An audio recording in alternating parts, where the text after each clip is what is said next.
invito a abrir la palabra de Dios, la primera carta a los Tesalonicenses, capítulo 5, para nosotros terminar en el día de hoy la exposición de esta carta que ya tiene varios meses de exposición entre nosotros y que hoy nos proponemos concluir para dar paso en el próximo mensaje a la segunda carta a los Tesalonicenses.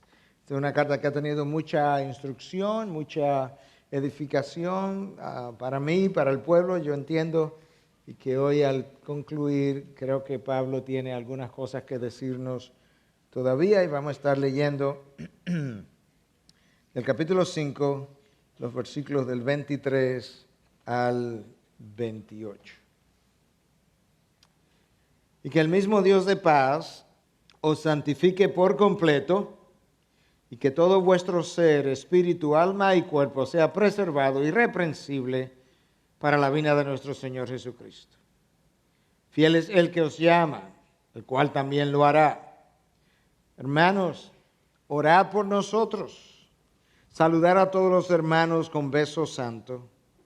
Os encargo solemnemente por el Señor que se lea esta carta a todos los hermanos.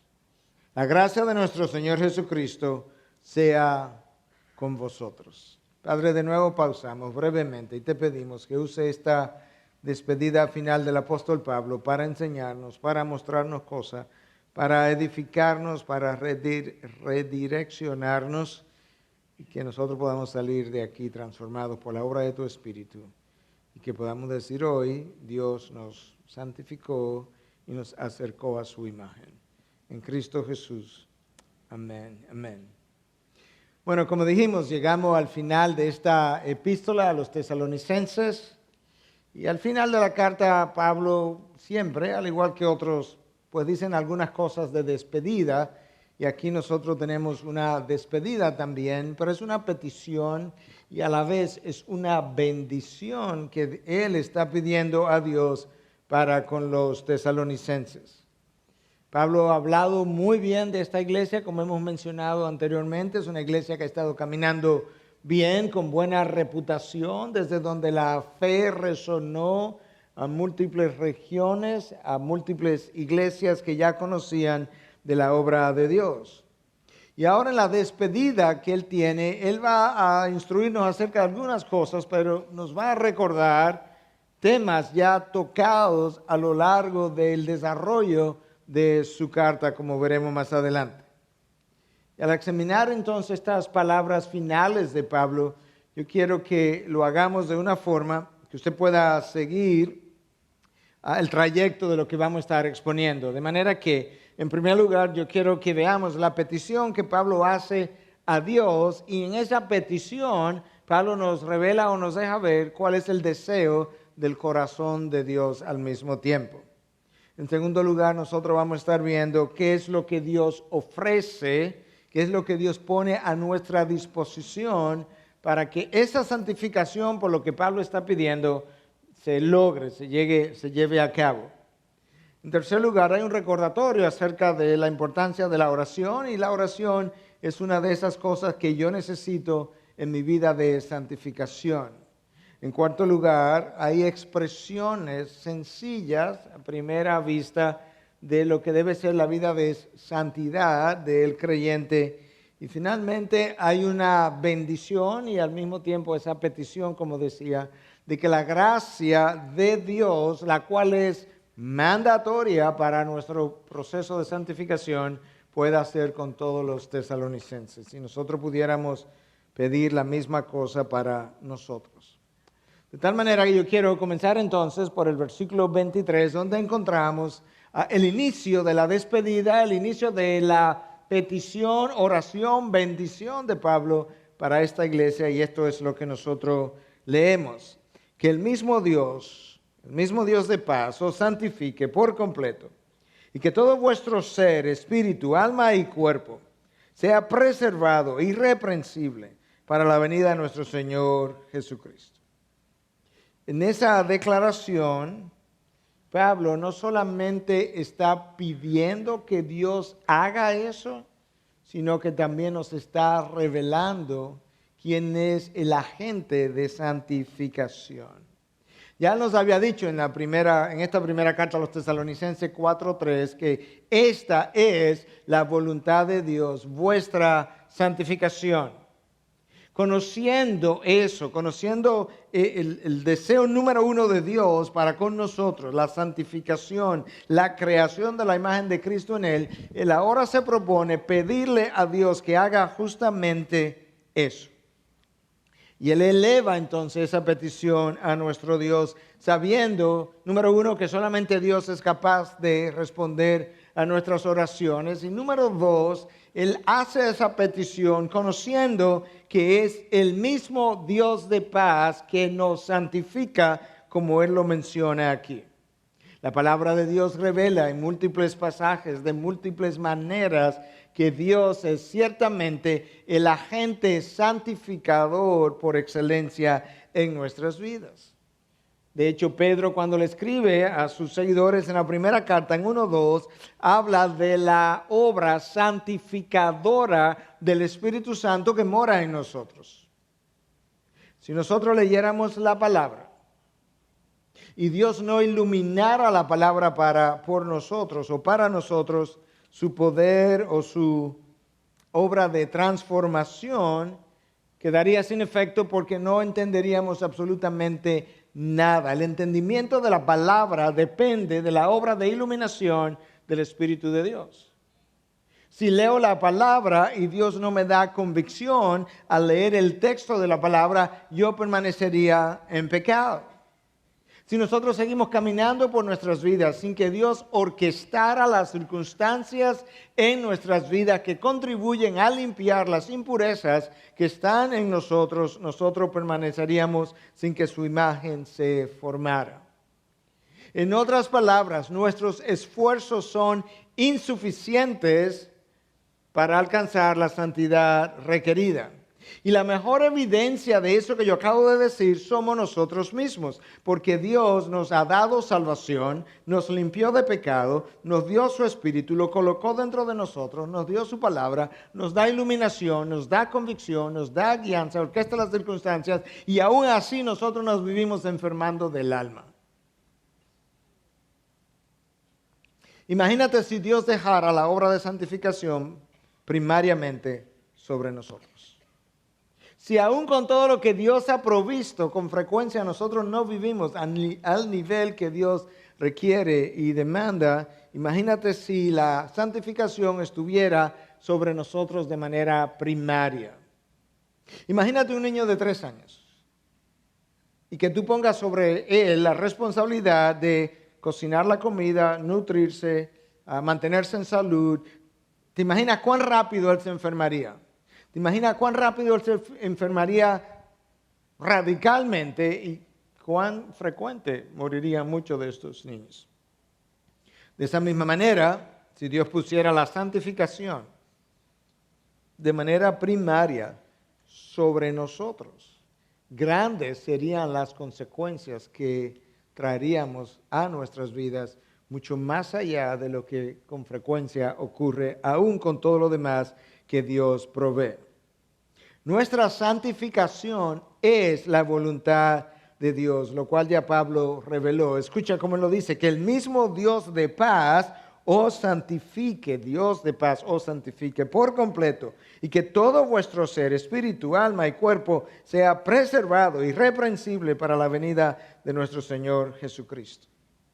Aquí hay varias enseñanzas que nosotros pudiéramos percibir. Hay una que ya mencionamos, Dios es el agente santificador. Pero ese agente santificador tiene un nombre, el Dios de paz. El Dios que nos reconcilió cuando nosotros éramos enemigos de Dios. El Dios que proveyó el puente y la paz entre ese hombre, nosotros y Él mismo, y lo hizo por medio de su Hijo. Y dijimos en un mensaje anterior que en el contexto hebreo la palabra paz, shalom, no implica simplemente la ausencia de conflictos o la ausencia de guerras, sino que es un concepto mucho más integral que involucra la sanidad de la persona en términos físicos, emocionales y espirituales. Shalom, paz, el Dios de ese shalom, el Dios que solamente Él puede proveer esas condiciones para nosotros, que ese Dios os santifique. Pero hay algo más que Pablo revela en este versículo 23. Y es que ese Dios no anda detrás de una santificación en un área de nuestra vida, sino detrás de una santificación absoluta, completa, hasta el punto que Él habla de que todo vuestro ser, o que Dios nos santifique por completo, ahí hay un absoluto, y que todo, otro absoluto, vuestro ser, y si eso no fuera suficiente, cuerpo, alma y espíritu, sean preservados de manera irreprensible para el día de nuestro Señor, o para la venida de nuestro Señor Jesucristo. El apóstol Pablo no nos está hablando aquí de la composición del ser humano. De manera que no concluya rápidamente, antes de continuar nuestra disertación, que el ser humano tiene tres partes, porque como hemos visto en otros mensajes y enseñanzas anteriores, en esencia, cuando te vas al libro del Génesis, nosotros encontramos dos partes en el ser humano: la parte material del hombre, y luego Dios infunde su aliento de vida, y explicamos cómo fueron los filósofos griegos que introdujeron un tercer elemento para unir, en su opinión, el alma y el espíritu, el cuerpo y el espíritu, que ellos consideraban no juntables, si pudiéramos decirlo, que no podían unirse. Pero no vamos a entrar ahí en esa discusión, porque el texto no está hablando de eso. El texto está hablando de que Pablo está pidiendo de una santificación total para con nosotros. Cuando nosotros leemos en la palabra que debemos amar a Dios con toda nuestra mente, todo nuestro corazón, toda nuestra alma y toda nuestra fuerza, usted no concluye que tenemos cuatro partes y que una se llama fuerza. Porque la idea es el transmitir a través de figuras del habla, de sinónimos y cosas similares, cuán completo o completa debe ser la acción, en este caso, de la santificación y ninguna otra cosa. Lo que Pablo está pidiendo es que nosotros podamos ser santificados no solamente en palabras, al hablar, no solamente en acciones, sino también que nosotros podamos ser santificados en las motivaciones de nuestras acciones. Nosotros podemos hacer acciones, muchas incluso, que externamente pueden ser calificadas de moralmente buenas, aún delante de Dios, como pudiera ser el orar o el leer la Biblia, pero yo puedo hacer cada una de esas cosas por las motivaciones erradas, y esas buenas acciones con malas motivaciones se convierten en cosas pecaminosas. De manera que Pablo está pidiendo por algo que involucre todo lo que yo puedo ser, pensar, hacer, todo lo que me pueda motivar. Y si eso no fuera suficiente, si estas tres palabras, cuerpo, alma y espíritu, no fueran suficientes, escucha esta otra frase que aparece aquí, porque Pablo está pidiendo que ellos puedan ser preservados de manera irreprensible. Es una palabra grande para la venida de nuestro Señor Jesucristo. Es una palabra que nos da la idea otra vez de algo absoluto, cuán absoluta nuestra santificación es. Y alguien pudiera decir, pastor, pero eso es imposible. Bueno, imposible o no, esa es la meta hacia allá que Dios está apuntando, y esa es la petición de Pablo. La santificación en esta despedida, en este cierre de la carta, es en esencia una reiteración de un tema que Pablo venía rastrillando a lo largo de toda su carta. Yo no sé cuántos de nosotros nos percatamos de con cuánta frecuencia a lo largo del desarrollo de estos 5 capítulos Pablo pide, insiste, se refiere a lo que es la santificación del creyente de una u otra manera. Pero déjame comenzar con aquellos pasajes, pinceladas de estos pasajes en esta carta que hablan de esto, sin hacer uso ni siquiera de otros versículos que usan palabras distintas, donde la santificación también está siendo enfatizada. En 2:10, Pablo defiende su ministerio. Pero cuando Pablo defiende su ministerio, Él apunta, Él les dice a los tesalonicenses, vosotros sois testigos de cuán santa, ahí está la palabra, justa e irreprensiblemente nos comportamos con vosotros los creyentes. Pablo dice, yo ministré entre vosotros de manera irreprensible. Eso no implica que él ministró sin nunca haber pecado. Ser irreprensible y no pecar son dos cosas muy distintas, porque en la palabra de Dios se nos habla de individuos, como en este caso, que actuaron de manera irreprensible. Pablo está diciendo que él hizo su mejor esfuerzo para perseguir tal santificación, que él trató de todas las maneras posibles de hacer las cosas para la gloria de Dios, que él estaba entregado en alma, cuerpo y espíritu a esta obra, que él estaba buscando el reino de Dios primero y permitió que todo lo demás se diera por añadidura. Él tenía un enfoque, un motivo de vida, una sola pasión, una sola motivación, y así trató de ministrar. Pero él hizo referencia a su manera santa, justa e irreprensible de cómo ministró. En 2:12 se nos habla de vivir una vida digna de nuestro Dios, de un Dios santo, digna de Él. En 3:13 Pablo dice que o pide para que Dios afirme vuestros corazones irreprensibles en santidad. En 4:3 Pablo revela, esta es la voluntad de Dios, vuestra santificación. Próximo versículo 4:4, que cada uno de vosotros sepa cómo poseer su propio vaso en santificación y honor. 4:7, Dios no nos ha llamado a impureza, sino a santificación. 5:23 ahora, que el Dios de paz os santifique por completo en cuerpo, alma y espíritu, y que vosotros seáis preservados de manera irreprensible hasta la venida de nuestro Señor. Una y otra vez, en una carta que Pablo escribe no a una iglesia carnal como la de los Corintios, porque uno pensaría como que tendría sentido que una iglesia carnal tipo Corinto, como fue esta otra iglesia, pudiera recibir una carta casi hasta reprensiva de sus formas de vivir, pero no, esto es una carta a una iglesia que Pablo aplaude, que está caminando bien, que Pablo entiende se ha convertido en modelo para otras iglesias, y sin embargo, el apóstol entendió, aún esa iglesia necesita recordar la importancia que tiene para nuestro Dios la santidad de vida. Nosotros no podemos olvidar lo que el pasaje o el versículo de Romanos 8:30 nos dice. Dios nos eligió, y eso lo hizo en la eternidad pasada. A eso que Él conoció en la eternidad pasada, Dios predestinó. Los que predestinó, a eso Dios llamó. A los que llamó, Dios justificó. A los que justificó, Dios glorificó. E inmediatamente después nos dice, ¿para qué? Para que fuéramos hechos conforme a la imagen de su Hijo.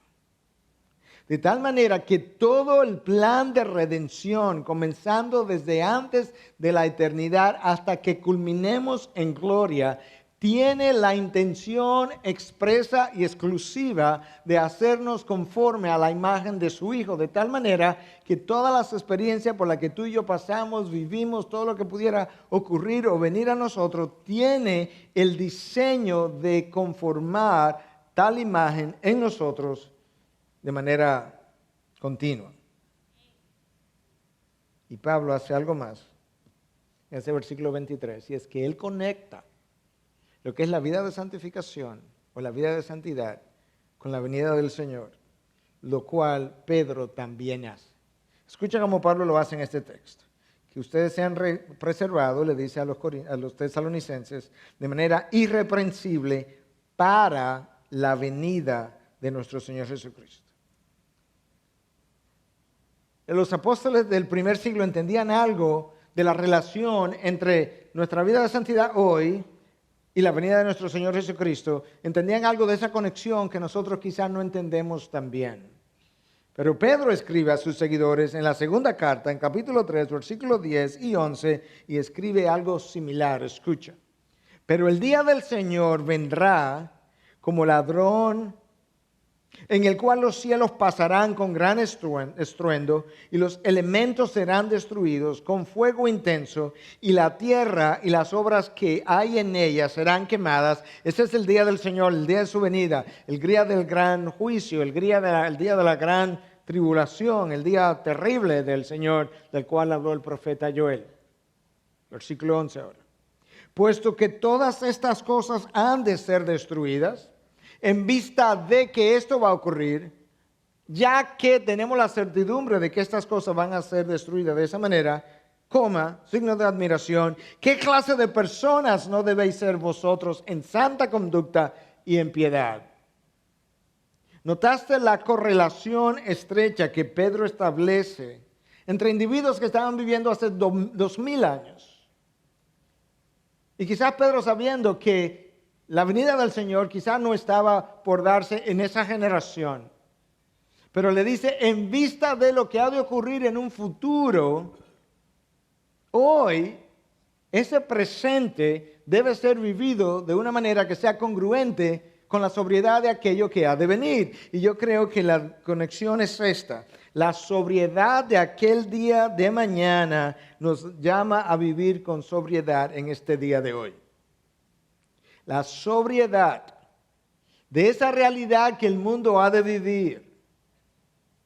Algo que nosotros no podemos ni siquiera imaginarnos, pero imagínate todo el universo colapsando como parte de esa enorme, masiva implosión que Dios piensa llevar a cabo. Pedro dice, conociendo eso, ¿qué clase de personas no debéis ser vosotros en santa conducta y en piedad? Todo eso en el versículo 23. Ahora, si bien es cierto que el versículo 23 nos habla y nos deja ver por qué cosa Pablo está pidiendo y cómo lo está pidiendo, en el próximo versículo, en el 24, Pablo nos deja ver qué es lo que Dios promete y ofrece para que eso se lleve a cabo. Mira cómo él lo dice de una manera extremadamente sencilla en un verso igualmente breve. Fiel es el que os llama, el cual también lo hará.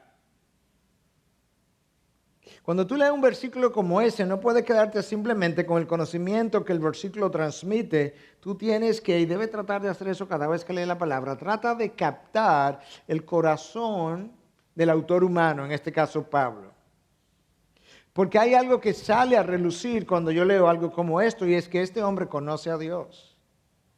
Este hombre me deja ver que cuando él está pidiendo al Señor que santifique a los tesalonicenses, él no está confiando en la capacidad de los tesalonicenses. Él no está confiando en las habilidades que esta iglesia pudiera tener o sus miembros. Él no está confiando en la fidelidad de estos miembros que están caminando bien. Él está confiando única y exclusivamente en el carácter de Dios. Y como uno de los atributos de Dios más claramente demostrable o demostrados en la palabra es su fidelidad, eso es exactamente lo que Pablo nos dice. Fiel es el que os llama, el cual también lo hará de una manera definitiva. ¿Qué es lo que va a hacer? Lo que él acaba de pedir en el versículo anterior, vuestra santificación. Nota que Pablo no dice, el cual es fiel, que posiblemente os santifique. El cual en su fidelidad, quizás conforme a como las circunstancias vayan, o ustedes se esfuercen, él quizás os santifique. No, Pablo, conociendo el carácter de Dios, conociendo la motivación de Dios en la elección hecha desde antes de la eternidad, dice, él lo va a hacer. Lo que Dios comienza, hemos dicho tantas veces, Dios termina, y la evidencia de que Dios va a terminar algo es que Él lo comenzó. Dios nunca ha comenzado algo y se ha quedado a mitad de camino. Nunca se ha desalentado, nunca se ha deprimido, nunca le han faltado fuerza, nunca le han faltado recursos, nunca le han faltado ideas, nunca se encontró con circunstancias que él no previó, y por tanto, cuando Dios comienza algo, Dios ha de terminar eso que él comenzó. Él comenzó tu redención en la eternidad pasada, él va a terminar eso, y Dios es fiel, que no solamente os llamó, sino que también os santificará. Pablo al despedirse les recuerda a los tesalonicenses que Dios no solamente nos llama, sino que Dios nos santifica. Le recuerda a los tesalonicenses que Dios no solamente promete, sino que Dios cumple lo que Él promete. Y Pablo les recuerda a los tesalonicenses que el Dios de paz que nos sacó del camino equivocado y nos puso en el camino correcto es el mismo Dios que nos preservará en dicho camino. Dios hará. Lo que Dios comienza, Dios termina. Y Pablo está pidiendo por esa santificación. Y Dios quisiera que esa santificación se llevara a cabo de la mejor manera posible. Dios no es masoquista para disfrutar las dificultades a través de las cuales nosotros pasamos. Ese no es el Dios de la Biblia. Por ejemplo, Dios quería la evangelización y el avivamiento de Nínive, pero Él no quería necesariamente una ballena o pez grande para Jonás. Él no quería a Jonás en un estómago de un pez grande por 3 días, ni quería que Jonás tuviera que ser vomitado en una playa después de 3 días de oscuridad ahí dentro de un pez. Pero si esa era la manera como se iban a lograr las cosas, pues así serán las cosas. De esa misma forma, Dios, que está prometiendo que Él nos santificará, Él tiene las maneras mejores de santificarnos, pero dada nuestra dureza de corazón, dado nuestro orgullo, dado nuestras rebeliones, lamentablemente muchas veces entonces hay que diseñar experiencias de desiertos que han de limpiar nuestras impurezas. Aquellos que estuvieron conmigo el miércoles pasado escucharon algunas de estas cosas acerca del desierto. Y el desierto tiene de bueno que nos humilla. Eso tiene de bueno el desierto. El desierto nos hace pasar por fuego. El desierto nos hace pasar por aguas a veces que nosotros creemos que nos van a ahogar. Pero Dios nos dice que cuando yo pase por el fuego, no si paso por el fuego, que cuando yo pase por las aguas, no si paso por las aguas, porque por el fuego y las aguas tendrá que pasar, pero que recuerde que Él estará conmigo, de tal manera que el fuego no me consumirá y las aguas no me abnegarán. Él es mi Dios, Él es mi Padre, Él está en medio de esto, Él está orquestando esto. Yo recuerdo haber estado ahí, pero recuerdo también la dulce compañía del Señor. Y recuerdo también tener la certidumbre de que atravesaría el desierto. El desierto es árido, el desierto es seco, dijimos el miércoles, el desierto nos humilla, pero el desierto nos ayuda a ser despojados de nuestra autoconfianza. El desierto nos ayuda a desarrollar paciencia. Algunos de nosotros podemos ser pacientes de manera práctica porque sabe que nos conviene. Pero Dios no anda detrás de una paciencia práctica, sino de una paciencia piadosa, que confía en que Dios tiene el control de cada una de las circunstancias. El desierto nos ayuda a desarrollar una gratitud que muchas veces no expresamos. El desierto muchas veces nos ayuda a desarrollar un gozo incondicional. Nosotros estamos muy acostumbrados a escuchar del amor incondicional de Dios, pero resulta que cuando leemos las cartas de Pablo, él nos llama a estar gozosos siempre, otra vez regocijados, le dice a los filipenses 2 veces. Siempre gozosos. Y yo no sé si hay algún otro personaje en la Biblia que haya podido exhibir eso como lo vemos en el caso del apóstol Pablo. Pero yo concluí que la única manera como yo puedo desarrollar un gozo incondicional es si el gozo presente no tiene nada que ver con las circunstancias presentes. Porque si hay algo de ese gozo producido por las circunstancias presentes, cuando esas circunstancias cambien, el gozo cambiará. Yo creo que el gozo de que Pablo está hablando tiene que ver con una realidad interior de su relación con Dios, que de alguna forma Dios le concedió tener en su misma gracia y solamente en esas condiciones puede el gozo permanecer con nosotros. El desierto, decíamos el miércoles, es la expresión de la fidelidad de Dios que ha prometido santificarnos. Es la expresión de la fidelidad de Dios que ha prometido santificarnos. Déjame ver si lo puedo ilustrar con un par de ejemplos. Aarón, el sumo sacerdote, el hermano de Moisés, no sabía que en su corazón se escondía un becerro de oro hasta que él lo fabrica. Pero para fabricarlo tenía que existir en su corazón primero. Él no sabía eso hasta que llegó al desierto. Aarón y Miriam no sabían que en su corazón existía celos y envidia hacia su hermano Moisés hasta que llegaron al desierto. El desierto curó a Aarón de la idolatría, curó a Aarón y a Miriam de los celos y envidias hacia su hermano, después que Miriam se llenó de lepra justamente por haber albergado tales sentimientos contra su hermano, y Moisés tuvo que interceder para que la limpiara. El desierto, la expresión de la fidelidad de Dios que ha prometido santificarnos y que utiliza, como bien se llama el curso de los miércoles, el desierto, un instrumento purificador. Eso es como es. Eso es como actúa. Pero es la misericordia de Dios, explicábamos, que nos empuja al desierto, y es la misma misericordia de Dios que nos sostiene en medio del desierto. Nuestro Señor Jesucristo terminó en el desierto por 40 días, pero yo no sé si tú has leído bien el pasaje o lo recuerdas bien. El texto no dice que Satanás llevó a Cristo al desierto. Dice que Él fue llevado al desierto, empujado, esa es la palabra, empujado por el Espíritu Santo. Es el Espíritu mismo que lo empuja al desierto para la obra del desierto. Y es la misericordia de Dios en su fidelidad por santificarnos que nos empuja y nos sostiene y nos atraviesa hasta que estemos del otro lado del desierto. El próximo versículo nos recuerda entonces, el versículo 25, de uno de los requisitos de la vida de santificación. El primero nos habla que es Dios el agente de santificación y nos habla de cuán completa esa santificación de Dios debe ser, o Dios procura que sea en nosotros. El próximo versículo, el 24, nos habla qué es lo que Dios provee, su fidelidad, para que se lleve a cabo tal santificación. Y ahora este versículo, el 25, nos recuerda de algo que yo necesito en mi proceso de santificación. Escucha Pablo, hermanos, orad por nosotros. Ahora escúchame.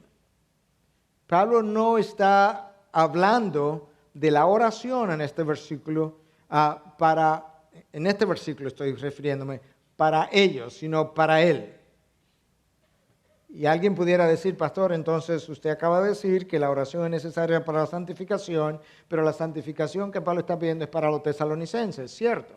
Yo simplemente estoy diciendo que este versículo, en el contexto de todo lo que Pablo está pidiendo, a mí me recuerda que ese es un requisito para la santificación y que Pablo al mismo tiempo estaba consciente que no había ninguna necesidad en los tesalonicenses que él potencialmente no tuviera o pudiera tener.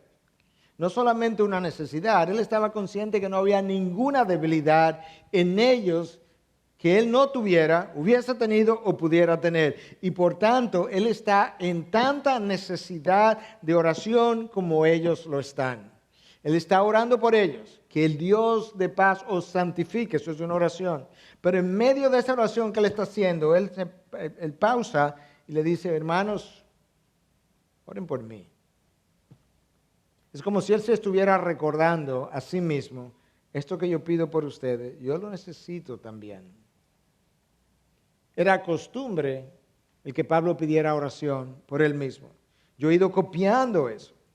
En los últimos 6 meses, anoche mismo, alguien me escribió a millas de distancia de nosotros para decirme que estaba orando por mí, y yo tomo eso como Dios inquietando personas para orar por mí o por los pastores o por la iglesia, y yo creo que eso es una enorme necesidad, y atribuyo mucho de lo bueno que ha ocurrido en mi vida y en mi vida ministerial y en cualquier otro ámbito de mi vida a la acción de un cuerpo de gente que continuamente está orando. Pablo dice, orad por mí en Romanos 15, 30 al 33, 2 Corintios 1, 11, Colosenses 4, versículos 3 y 4, la segunda carta a los tesalonicenses, capítulo 3, versículo 1 y 2, Efesios 6, versículos 18 y 19, Filipenses 1, 19, Filemón 22, y ahora en este texto, una y otra vez, Yo necesito oración. Mira cómo él lo pide. Hermanos. 14 veces Pablo usa esa palabra en la carta, en una carta corta de 5 capítulos. 14 veces él se refiere a ellos como hermanos. Se pone a su nivel por un lado y por otro lado, yo creo que esa terminología nos ayuda a entender la cercanía que él sentía con estos hombres y mujeres de la iglesia de Tesalónica a quienes él le pide oración. Hermanos, yo estoy orando por ustedes, pero yo necesito que oren por mí. Y eso tú tienes que hacerlo por mí, yo tengo que hacerlo por ti. Nosotros somos propensos todos a tentaciones, a desalientos, a temores, a inseguridades, a debilidades. Y en medio de esas batallas, nosotros tenemos que orar el uno por el otro, porque si tú no lo haces por mí, yo no lo hago por ti, yo no tengo nadie más quien lo pueda hacer. En la oración nosotros expresamos nuestra dependencia de Dios. En la oración Dios nos da convicción y nos deja ver cosas que no veíamos. En la oración Dios trae esa convicción de pecado a la que nos referíamos. Y Pablo entonces está pidiendo, él está orando por ellos, pero está pidiendo oración por él. Y eso es un buen recordatorio en ese versículo, en este contexto, de que la vida de oración es un requisito para la vida de santidad. Dios es el agente santificador, pero Dios usa medios de santificación. Y luego en el versículo 26, nosotros vemos una manifestación de esa vida de santidad completa por la cual Pablo está pidiendo. Escucha. Saludar a todos los hermanos con beso santo. En varias ocasiones Pablo hace eso. En Romanos 16, 16, en 1 Corintios 16, 20, en 2 Corintios 13, 12. Pedro pide en su primera carta, en 5, 14, que se saluden con un beso fraternal. Y honestamente, esta era una práctica común en esa época. Lo es todavía en algunas culturas hoy. Yo recuerdo ir a un país latinoamericano cuyo nombre no me lo reservo porque no quiero hacer sentir a nadie que esté aquí o que no esté viendo por el internet mal, pero y en ese país los hombres se saludan con besos y yo me sentía tan raro en esa experiencia, porque esa no es nuestra experiencia. Pero lo es hoy en algunas culturas, lo fue ayer en esa cultura. Lo que es nuevo en esto que Pablo dice es la palabra santo. Saludar a los hermanos con un beso santo. En varias ocasiones, Pablo instruyó a los hermanos que se saludaran entre sí con un beso santo. Aquí parece ser que lo que él está diciendo es que saluden a todos los hermanos de su parte, en su nombre, ya que él no puede estar presente, y que cuando lo hagan, que lo hagan con un beso santo. Eso parece ser lo que él está diciendo. Pero eso era una costumbre más o menos común. De hecho, era tan común que esa es la manera como Judas elige para traicionar a Jesús. Lo que es nuevo es esa palabra ahí, santo. Y yo creo que lo que Pablo está tratando de ilustrarnos es que cuando Dios, el Dios de paz al que Él ha aludido, nos santifica en cuerpo, alma y espíritu, las motivaciones, aún de aquellas cosas cotidianas que nosotros hacemos sin pensarlas, deben salir de un corazón, valga la redundancia, con motivaciones santas. Y creo que el beso santo apunta a algo más. Yo creo que apunta también al hecho de que a qué clase de comunidad nosotros pertenecemos. Yo creo que apunta al hecho de que nosotros somos una comunidad que se supone disfrute de intimidad con Dios, de intimidad entre nosotros. A una comunidad que representa a Dios, que tiene comunión con Cristo, que tiene unión en Cristo, que comparte el Espíritu Santo. Y por tanto, Pablo nos manda o les dice a ellos, salúdenme a todos, quizás diciendo de parte mía con un beso, pero háganlo con un beso santo. Y eso lo pudiéramos leer de manera rápida, decir, mira, parece que esa era la costumbre de la época y lo era, pero el adjetivo santo en el contexto de una oración de santificación, yo creo que tiene más trascendencia de lo que a simple vista parece. Igualmente yo creo que el próximo versículo tiene una conexión con algo similar. Escuche. Os encargo solemnemente por el Señor que se lea esta carta a todos los hermanos. En el original dice algo más bien como esto: os conjuro delante del Señor, o os los pongo bajo juramento para que esta carta se lea a todos. Lo extraño no es la petición de que la carta se lea a todos, porque, bueno, se lo envió a la iglesia, entonces como que es natural que él tuviera un interés de que esta carta se le leyera a la iglesia. Yo creo que lo que llama la atención es la naturaleza del lenguaje, donde él está poniendo a estos hermanos bajo juramento, le dice, os conjuro delante del Señor para que esta carta se le lea a todos los hermanos. Y la razón por la que yo estoy diciendo que esto para mí parece ser como que es una expresión también de lo que implica el ser santificados en cuerpo, alma y espíritu, o una expresión de que realmente entiendo de qué es que todo esto se trata, es el hecho de que esta carta que Pablo manda a la iglesia de Tesalónica no representa la opinión de un hombre sabio para una iglesia en necesidad. Esta carta representa el deseo, el corazón, la voluntad de un Dios santo, de un Dios soberano, de un Dios omnisciente, sabio, el único eterno Dios, que se ha molestado en inspirar una carta infalible, inerrante para una iglesia. Y si eso es así, entonces lo menos que pudiéramos hacer es escribir de una forma que obligue a los hermanos de la iglesia de Tesalónica a leer esta carta a todos los hermanos, porque Dios la envió. Imagínate que fuera cierto lo que te voy a decir, que yo diga, hermanos, yo tengo un email de parte de Dios esta mañana, que Él me envió vía Google o lo que sea. Suponte que sea cierto. Yo creo que todos nosotros inmediatamente adquiriríamos, y que usted me lo crea, adquiriríamos una actitud de reverencia. ¿Cómo? ¿Sí o no? Pues yo tengo un email de parte de Dios. Lo único que es muy largo y no lo puedo leer entero hoy.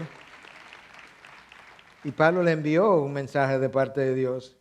Le está diciendo, como es de Dios, yo los conjuro a todos, que no se quede nadie sin que lea o escuche de esta carta. Yo creo que Pablo le está dando al final de esta carta el peso que la palabra de Dios verdaderamente tiene. Yo no creo que eso tiene menos peso que el lenguaje que él usó al principio, en el versículo 23, cuando dice que el mismo Dios de paz os santifique por completo y que todo vuestro ser, espíritu, alma y cuerpo sea preservado irreprensible. Es una palabra pesada para la vida de nuestro Señor Jesucristo. Yo no creo que ese lenguaje es menos pesado que este otro.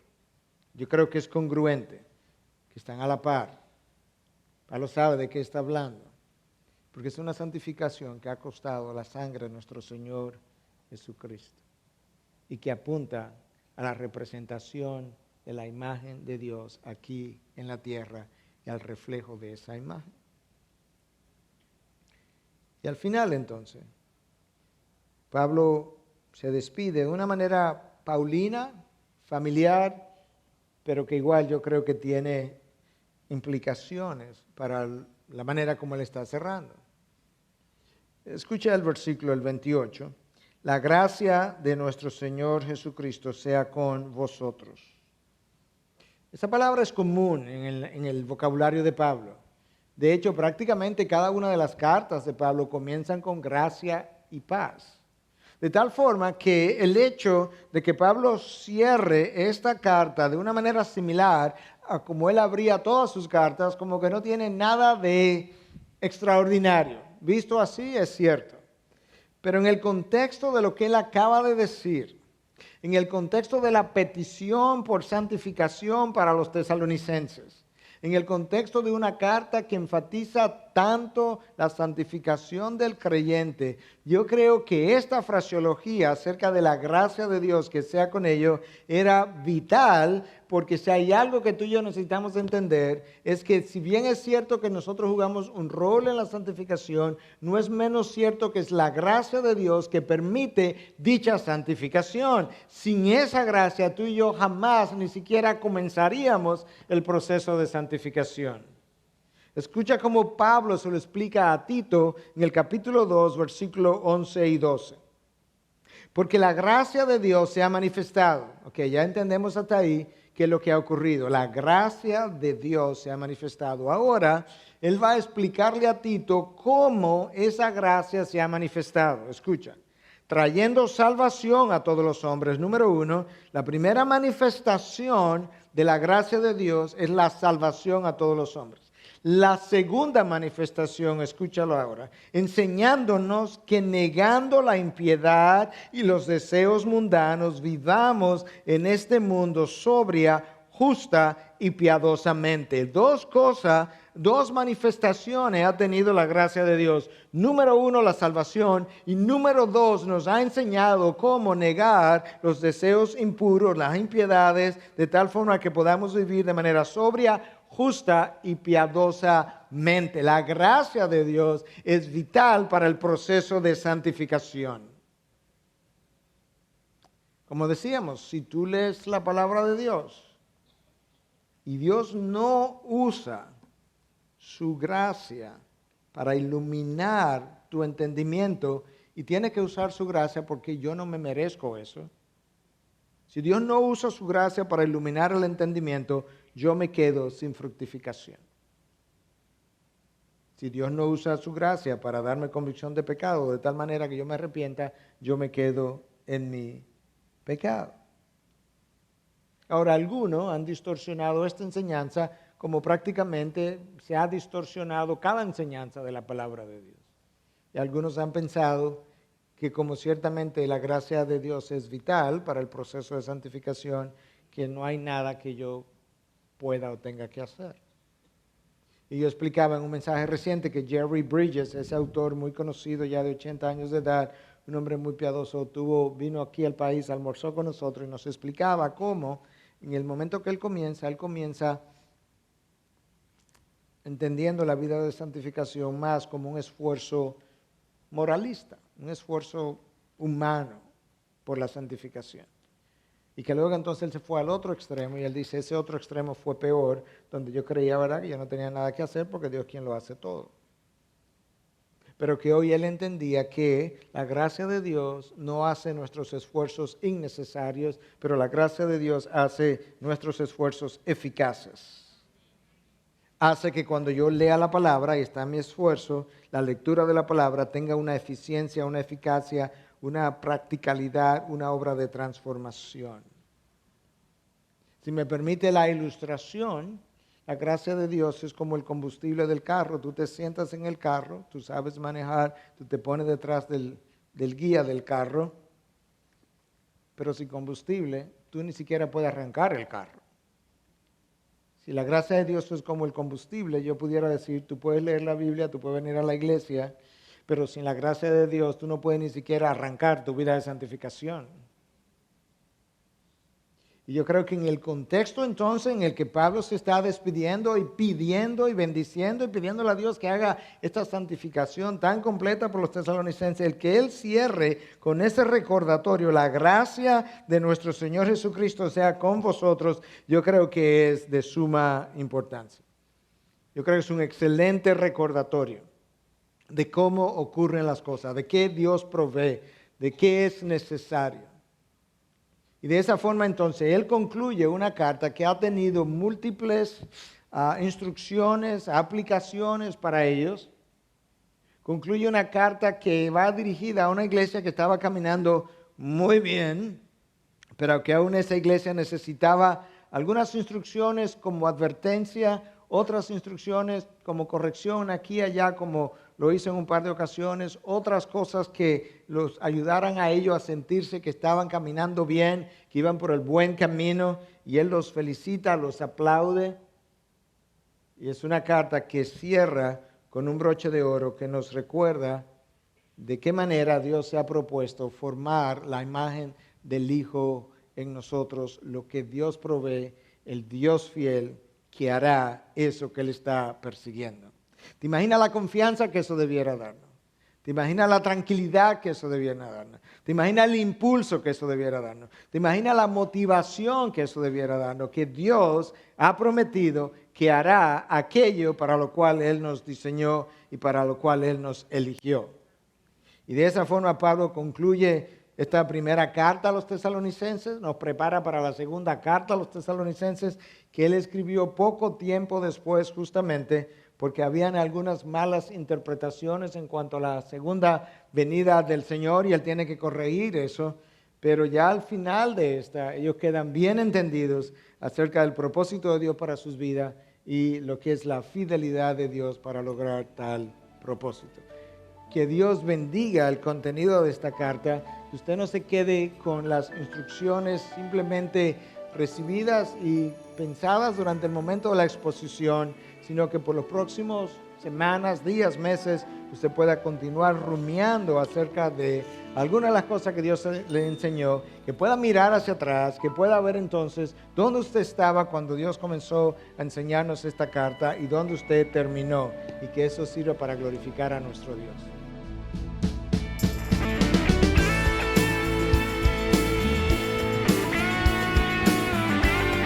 Esta es una producción que llega hasta ustedes gracias a los aportes de individuos y empresas comprometidos con la defensa de la fe. Para más información, preguntas y comentarios, visite nuestra página de internet www.integridadysabiduría.org. En esta página encontrará información sobre la producción de este y otros recursos que ponemos a su disposición, como también las formas en las que usted puede contribuir con la producción de programas como estos. Les invitamos nuevamente a visitar nuestra página de internet www.integridadysabiduría.org. Será hasta la próxima, cuando nos reencontremos en su palabra.